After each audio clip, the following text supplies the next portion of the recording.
दंडवत. सर्वज्ञ श्री चक्रधर स्वामी की जय. स्वामी एकांकामध्ये परिभ्रमण करीत असताना म्हणजे फिरत असताना या नांदेड राहेर भागामध्ये 12 वर्ष होते. आणि मग या 12 वर्षाच्या काळामध्ये अनंत अशा प्रकारचे लीळा झालेल्या आहेत. अनंत जीवाला स्वामीपासून ज्ञान स्थिती वगैरे झालेली आहे, परंतु एकांकातील असल्यामुळे त्याचा सर्व तपशील आलेला नाही. तर या राहेरमध्ये आज जे आपण इथे उभे आहोत हे लक्ष्मी नरसिंह मंदिर हे प्राचीन मंदिर आहे.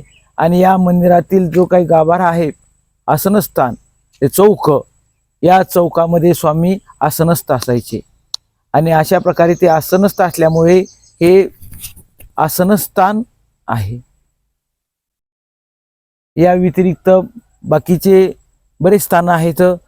त्यामध्ये वामन पेंदी नावाचा जो ब्राह्मण होता त्याच्या घरी स्वामी दररोज भिक्षेला जायचे. आणि मग भिक्षेला गेल्यानंतर त्याची पत्नी स्वामींना दररोज भिक्षान्न वाढायची. आणि एका दिवशी अल्प अशा आजाराने ती मृत्यू पावली. मृत्यू पावल्यानंतर सर्वीकडे शोककळा पसरली आणि शेवटी अंत्ययात्रेची तयारी करून तिला स्मशानात आणलं. स्मशानात आणल्यानंतर त्या सरणावरती तिला ठेवलेलं आहे.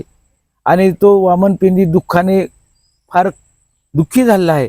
आणि दुःखी झाला असताना अचानक त्याला स्वामी एका झाडाखाली बसलेले दिसल्यानंतर स्वामीकडे येतो आणि स्वामीला सांगतो की आपणाला जी काही दररोज भिक्षा वाढत होती अशी आपली दासी असणारी भक्त असणारी अनुसया ही आज मृत्यू पावलेली आहे.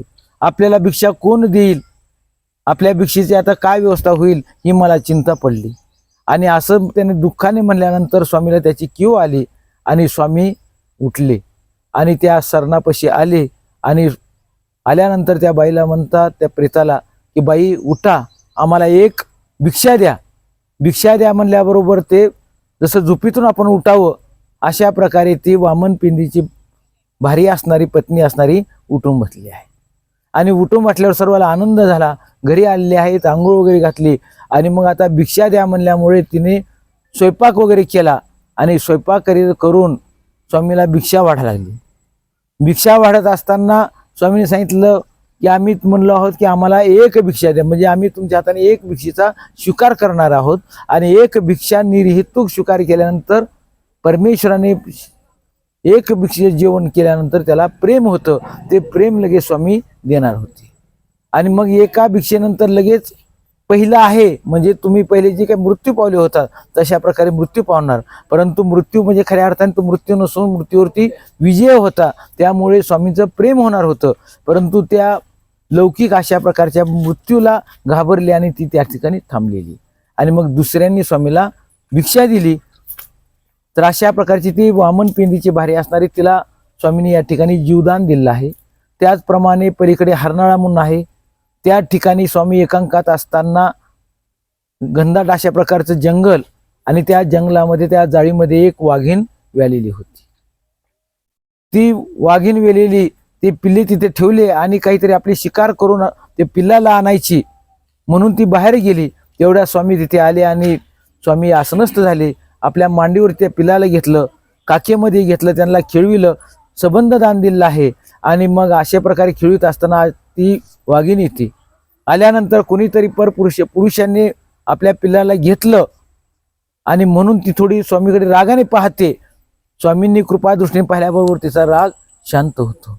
आणि मग स्वामी थोडा वेळ त्या पिल्लाला खेळवितात आणि तिच्या स्वाधीन करतात. आणि बाई ही तुझे पिल्ले तू घे म्हणतात आणि निघायला लागतात. परंतु ते पिल्ले जे आहेत ते स्वामीकडे एवढे वेधले गेले की स्वामी दिशेपर्यंत स्वामीकडेच येण्याचा प्रयत्न करत होते, स्वामीकडे पाहत होते.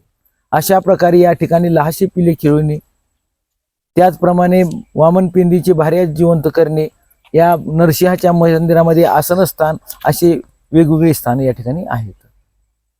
सर्वज्ञ श्री चक्रधर स्वामी की जय.